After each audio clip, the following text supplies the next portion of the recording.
ஆதி என்னும் பராபரையே, அன்பான மனோன்மணியே, ஜோதி எனும் பஞ்சகத்தாலே, சொற்பெரிய கரிமுகனே, தேது நீக்கும் கந்தவளே, திருத்துகின்ற குருநாதர்களே, 18 சித்தர்களே, பண்பான பரமசிவமே, ஓதியே ஜோதிடங்கள் உரைப்பதற்கு நாத விந்து வடிவாக நல்ல துணை ஆவீரே.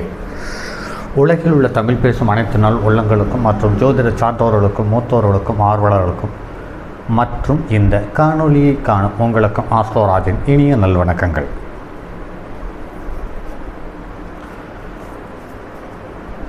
ஜோதிடம், ஆன்மீகம், வாழ்வியல், மருத்துவம் என்ற தலைப்புகளில் தொடர் காணொளிகளாக கொடுத்து வருகிறோம். அந்த வகையில் இன்று ஜோதிடத்தில் விருட்ச சாஸ்திரம் அல்லது விருட்ச பரிகாரம் என்ற தலைப்பில்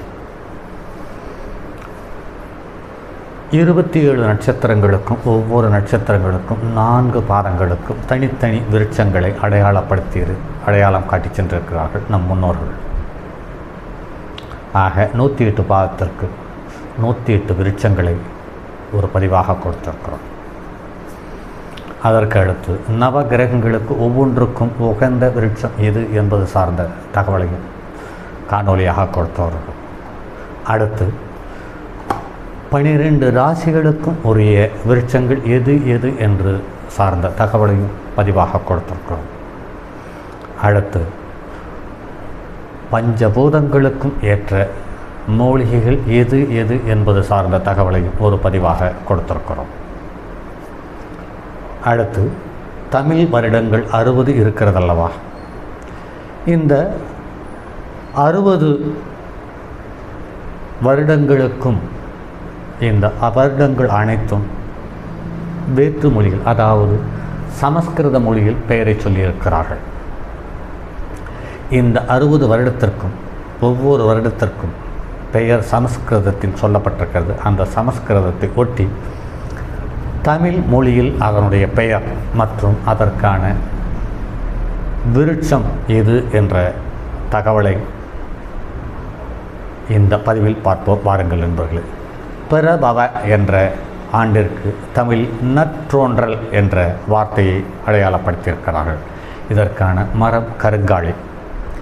விபவ என்ற 2வது வருடத்திற்கு உயிர் தோன்றல் என்ற தமிழ் வார்த்தையை அடையாளப்படுத்தியிருக்கிறார்கள். இதற்கான விருட்சம் என்று பொழுது அக்ரோட். சுக்கல என்ற சமஸ்கிருத பெயருக்கு வெள்ளொளி என்ற தமிழ் பெயரை அடையாளப்படுத்தியிருக்கிறார்கள். இதற்கான விருட்சம் என்று பார்க்கும் பொழுது அசோக மரம். பிரமோதோத வருடம் என்ற வருடத்திற்கு பேருவகை என்ற தமிழ் பெயர். அடுத்து அதற்கான மரம் அல்லது விருட்சம் என்று பார்க்கும் பொழுது அத்தி அல்லது சொனை அத்தி என்று அடையாளப்படுத்தியிருக்கிறார்கள். பிரஜோத்பத்தி என்ற சமஸ்கிருத வார்த்தைக்கு மக்கட் செல்வம் என்பது தமிழ் வார்த்தையாக அடையாளப்படுத்தியிருக்கிறார்கள். இதற்கான மரம் என்று பார்க்கும் பொழுது பேயகத்தி என்று அடையாளப்படுத்தியிருக்கிறார்கள். ஆங்கிரச ஆண்டு என்ற சமஸ்கிருத பெயருக்கு அயல்முனி என்ற தமிழ் பெயர் இருப்பதாக அடையாளப்படுத்தியிருக்கிறார்கள். இதற்கான விருட்சம் என்று பார்க்கும் பொழுது அரசு. ஸ்ரீமுக என்பது சமஸ்கிருத வார்த்தை, தருமுகம் என்பது தமிழ் பெயர். இதற்கான விருட்சம் என்று பார்க்கும் பொழுது அருநெல்லியை அடையாளப்படுத்தியிருக்கிறார்கள். பவ என்ற சமஸ்கிருத வார்த்தைக்கு தோற்றம் என்ற தமிழ் பெயர். இதற்கு அலை ஆத்தி என்ற விருட்சத்தை அடையாளப்படுத்தியிருக்கிறார்கள். யுவ என்ற சமஸ்கிருத வார்த்தைக்கு இளமை என்ற பெயர் என்று அடையாளப்படுத்தியிருக்கிறார்கள். இதற்கு அழிஞ்சில் என்ற பழமான மரத்தை அடையாளப்படுத்தியிருக்கிறார்கள். தாது என்பது முதன்மை என்ற தமிழ் பெயரை கொண்டது. ஆச்சா மரம் இதற்கு உகந்த விருட்சமாக அடையாளப்படுத்தியிருக்கிறார்கள்.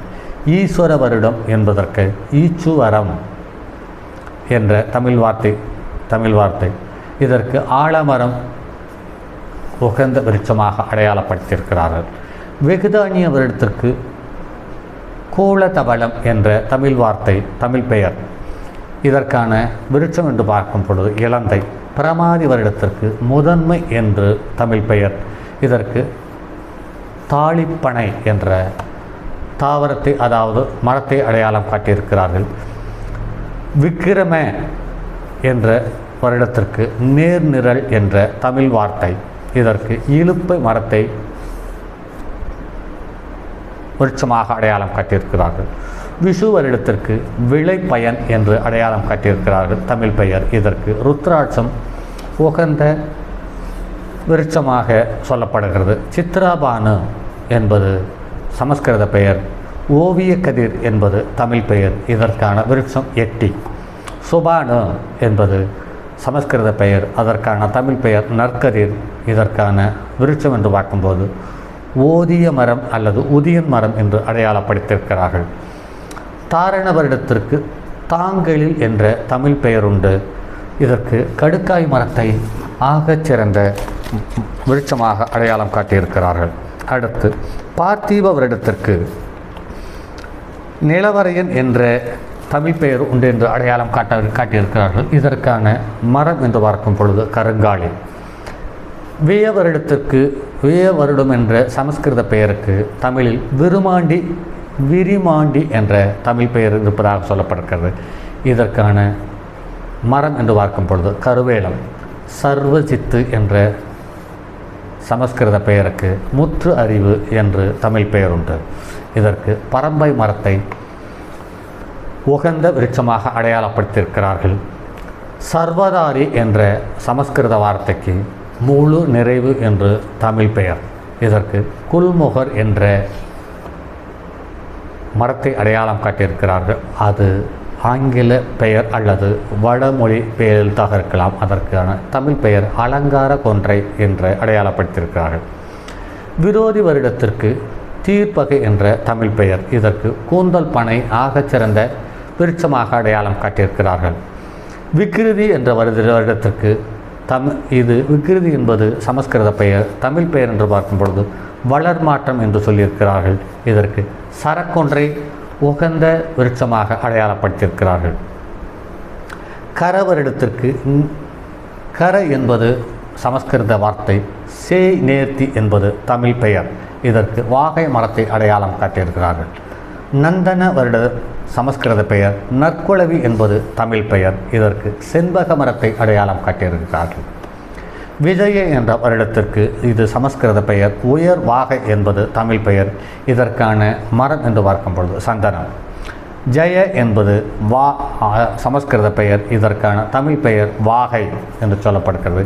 இதற்கான விருட்சம் என்று பார்க்கும் பொழுது சிறு நாகப்பூ என்று அடையாளப்படுத்தியிருக்கிறார்கள். அடுத்து சமஸ்கிருத பெயர் மன்மத வருடம். இதற்கான தமிழ் பெயர் காதன்மை என்பதை அடையாளம் காட்டியிருக்கிறார்கள். இதற்கு தூங்குமூஞ்சி மரம் உகந்த விருட்சமாக அடையாளம் காட்டப்பட்டிருக்கிறது. துர்முகி வருடம் என்பது சமஸ்கிருத பெயர். வெண்முகம் என்பது தமிழ் பெயர். இதற்கு நஞ்சுண்டா என்ற மரத்தை உகந்த மரமாக விருட்சமாக அடையாளப்படுத்தியிருக்கிறார்கள். ஹே விளம்பி என்பது சமஸ்கிருத பெயர். இதற்கான தமிழ் பெயர் பொற்றடை. இதற்கான விருட்சம் என்று பார்க்கும் பொழுது நந்தியாவட்டை என்பது அடையாளம் காட்டியிருக்கிறார்கள். அடுத்து விளம்பி என்பது சமஸ்கிருத பெயர். அட்டி என்பது தமிழ் பெயர். இதற்கு நாகலிங்க மரத்தை அடையாளம் காட்டியிருக்கிறார்கள். விகாரி என்பது சமஸ்கிருத பெயர். இதற்கான தமிழ் பெயர் எழில் மாற்றம் என்று சொல்லப்பட்டிருக்கிறது. இதற்கான மரம் நாவல் மரம் என்று அடையாளப்படுத்தியிருக்கிறார்கள். சார்வரி வருடம் சமஸ்கிருத பெயர். இதற்கான தமிழ் பெயர் வீரி ஏழல் என்பதாகும். இதற்கான யோக விருட்சம் என்று பார்க்கும் பொழுது நுணாவை அடையாளப்படுத்தியிருக்கிறார்கள். பிளவ வருடத்திற்கு கீழரை. பிளவ வருடம் என்பது சமஸ்கிருத பெயர். இதற்கான தமிழ் பெயர் கீழறை என்று சொல்லப்பட்டிருக்கிறது. இதற்கான மரம் என்று பார்க்கும் பொழுது நெல்லி மரத்தை சொல்லியிருக்கிறார்கள். சுபகிருது வருடத்திற்கு இது சமஸ்கிருத பெயர். இதற்கு தமிழ் பெயர் மங்களம் என்று சொல்லியிருக்கிறார்கள். இதற்கான விருட்சம் பலா என்று எழுதியிருக்கிறார்கள். அடுத்து சமஸ்கிருத பெயர் சோபகிருது. அதற்கு தமிழ் பெயர் மங்களம் என்றும் சொல்லியிருக்கிறார்கள். இதற்கான விருட்சம் அல்லது மரம் என்று பார்க்கும் பொழுது பவளமல்லி. அடுத்தது குரோதி என்பது சமஸ்கிருத பெயர். பகைக்கேடு என்பது தமிழ் பெயர். இதற்கு பொங்க மரத்தை அடையாளப்படுத்தியிருக்கிறார்கள். விசுவாவசு என்பது சமஸ்கிருத பெயர். இதற்கு உலக நிறைவு என்பது தமிழ் பெயர். இதுக்கு புத்தரஞ்சீவி என்ற மரத்தை அடையாளப்படுத்தியிருக்கிறார்கள். பராபவ வருடம் அருட்தோற்றம். பராபவ வருடம் என்பது சமஸ்கிருத பெயர் அருட்தோற்றம் என்பது தமிழ் பெயர். இதற்கான மரம் என்று பார்க்கும் பொழுது இலைப்புரசு அல்லது பலாசு மரம் என்று அடையாளப்படுத்தியிருக்கிறார்கள். பிளவங்க வருடம் நச்சுப்புளை என்பது தமிழ் பெயர். பிளவங்கம் என்பது சமஸ்கிருத பெயர். இதற்கான மரம் என்று பார்க்கும் பொழுது புலி. கீழக வருடம் சமஸ்கிருத பெயர். இது வினை விறகு என்பது தமிழ் பெயர் என்று அடையாளப்படுத்தியிருக்கிறார்கள். இதற்கு புன்னை மரம் அதிர்ஷ்ட மரமாக அடையாளப்படுத்தியிருக்கிறார்கள். சௌமிய என்பது சமஸ்கிருத பெயர். இதற்கு அழகு என்று தமிழ் பெயர் உண்டு. இதற்கான மரம் என்று பார்க்கும் பொழுது பூவரசு. அடுத்து சாதாரண என்பது சமஸ்கிருத பெயர். இதற்கான தமிழ் பெயர் பொதுநிலை என்று அடையாளப்படுத்தியிருக்கிறார்கள். இது மகிழ மரம் உகந்த மரமாக அடையாளம் காட்டப்பட்டிருக்கிறது. விரோதிகிறது என்பது சமஸ்கிருத பெயர். இகல் வீறு என்பது தமிழ் பெயர். இதற்கு மஞ்சக்கடம்பை என்ற மரத்தை அடையாளப்படுத்தியிருக்கிறார்கள். பரிதாபி வருடம் சமஸ்கிருத பெயர். இதற்கு கழிவிறக்கம் என்பது தமிழ் பெயராக அடையாளப்படுத்தியிருக்கிறார்கள். இதற்கு மாமரம் உகந்த மரம் என்பது அடையாளப்படுத்தியிருக்கிறார்கள். இதுக்கு அடுத்து பிரமாதீச என்பது சமஸ்கிருத பெயர். இதுக்கு நற்றளமை என்பது தமிழ் பெயராக அடையாளப்படுத்தியிருக்கிறார்கள். இதற்கு மருது மரம் உகந்த மரம் என்பது அடையாளப்படுத்தியிருக்கிறார்கள். ஆனந்த என்பது சமஸ்கிருத பெயர். இதற்கு தமிழ் பெயர் பெரு மகிழ்ச்சி என்று அடையாளப்படுத்தியிருக்கிறார்கள். இதற்கு மலை வேம்பு மரம் அல்லது கருவேம்பு இதற்கு உகந்த மரம். அடுத்து ராட்சச வருடம் என்பது சமஸ்கிருதம். பெருமரம் என்பது இதனுடைய தமிழ் பெயர். இதற்கு மாமரத்தை அடையாளப்படுத்தியிருக்கிறார்கள். நல என்பது சமஸ்கிருத பெயர். இதற்கு தாமரை என்று தமிழ் பெயர் உண்டு. இதற்கு முசுக்கொட்டை தாவரத்தை அடையாளப்படுத்தியிருக்கிறார்கள். அடுத்து பிங்கள என்ற வருடத்திற்கு பொன்மை என்பது தமிழ் பெயர். இதற்கு முந்திரி மரத்தை உகந்த மரமாக அடையாளம் காட்டியிருக்கிறார்கள். காலயுக்தி என்பது சமஸ்கிருத பெயர். இதுக்கு கருமை வீச்சு என்பது தமிழ் பெயர். இதுக்கு கொழுக்கட்டை மந்தாரையை அடையாளப்படுத்தியிருக்கிறார்கள் உகந்த மரமாக. அடுத்து சித்தார்த்தி என்பது சமஸ்கிருத பெயர். இதற்கு முன்னிய மொழிதல் என்பது தமிழ் பெயர். இதற்கான மரம் என்று பார்க்கும் பொழுது தேவதாரு மரத்தை சொல்லியிருக்கிறார்கள். ரௌத்திரி வருடம் சமஸ்கிருத பெயர். இதற்கு அழலி என்பது தமிழ் பெயர். இதற்கான மரம் பனைமரம். அடுத்து துன்மதி வருடம் இது சமஸ்கிருத பெயர். கொடுமதி என்பது தமிழ் பெயர். இதற்கு ராம் சீதா மரத்தை அடையாளப்படுத்தியிருக்கிறார்கள். துந்துபி வருடம் என்பது சமஸ்கிருத பெயர். இதற்கான தமிழ் பெயர் பேரிகை. இதற்கான மரம் மஞ்சள் கொன்றை. அடுத்தது ருத்ரோத்காரி என்பது சமஸ்கிருத பெயர். இதற்கு ஒடுங்கி என்பது தமிழ் பெயர். இது சின்சுபா என்ற மரத்தை அடையாளப்படுத்தியிருக்கிறார்கள். அடுத்து ரத்தாட்சி வருடம் என்பது சமஸ்கிருத பெயர். இதற்கான தமிழ் பெயர் செம்மை. இதற்கு ஆலசி என்ற மரத்தை அடையாளப்படுத்தியிருக்கிறார்கள். அடுத்து குரோதன வருடம் என்பது சமஸ்கிருத பெயர். எதிரேற்றம் பூங்கரை என்பது இதற்கான தமிழ் பெயர். இதற்கு சிகப்பு மந்தாரை என்ற மரத்தை அடையாளப்படுத்தியிருக்கிறார்கள். அடுத்தது கடைசி வருடமான அட்சய வருடம். இது வளங்களன் என்ற தமிழ் பெயரை சொல்லியிருக்கிறார்கள். இதற்கு வெண்தேக்கும் தேக்கு மரமும் அதிர்ஷ்ட மரமாக அடையாளப்படுத்தியிருக்கிறார்கள். இந்த மனிதனாக பிறந்த ஒவ்வொருத்தரும் ஏதாவது ஒரு தமிழ் பெயர் கொண்ட அல்லது தமிழ் வருடத்தினுடைய பெயருள்ள ஒரு வருடத்தில் தான் ஜனித்திருக்க முடியும் என்பதை எந்தவித மாற்று கருத்துக்கும் வாய்ப்பில்லை. ஆக இதில் சொல்லப்பட்ட உங்களுக்கு தகவல்கள் கண்டிப்பாக இதில் சொல்லப்பட்ட விருட்சத்தை வாங்கி வந்து அது எந்த வயதில் நீங்கள் இருந்தாலும் உங்களுக்கு எந்த தசாபுத்தி நடந்தாலும் நீங்கள் வசிக்கும் இடத்தில் வைத்து வளர்த்து பூஜித்து பாருங்கள் அல்லது வளர்த்து பாருங்கள். உங்களுடைய வாழ்க்கையில் 12 வருடத்திற்கு ஒரு முறை பலமான மாற்றம் ஏற்படும். அந்த மாற்றம் விரும்பத்தக்கதாகவும் சந்தோஷத்தை தரும் சூழ்நிலை உள்ளதாகவும் இருக்கும் என்பதில் மாற்று கருத்திருக்க முடியாது. ஆக மற்றும் அடுத்தது ஒரு பதிவில் சந்திப்போம். இன்னும் ஓரிரு பதிவுகள் விருட்சம் சார்ந்த பதிவுகள் இருக்கிறது. அதற்கு பிறகு ஆன்மீகம் சம்பந்தப்பட்ட தகவல்கள் கூட சந்திப்போம். அதற்கு அடுத்து திருமணம் காதல் திருமணமா, அது எந்த வயது, எப்போது, அந்த திருமணம் நிலைக்குமா நிலைக்காதா, மற்றும் இருதார யோகங்கள் சம்பந்தப்பட்டது. முதல் தாரம் தவறி இரண்டாவது தாரமா, அல்லது முதல் தாரம் இருக்கும் போதே இரண்டாவது தாரமா என்பது சார்ந்த எண்ணற்ற பதிவுகள் உங்களுக்காக காத்திருக்கிறது. காத்திருங்கள் நண்பர்கள், ஒவ்வொன்றாக உங்களை தேடி வரும். அதுவரை உங்களிடமிருந்து தற்போது விடைபெறுவது உங்கள் அன்பு நண்பன் எம் ராஜரத்தினம்.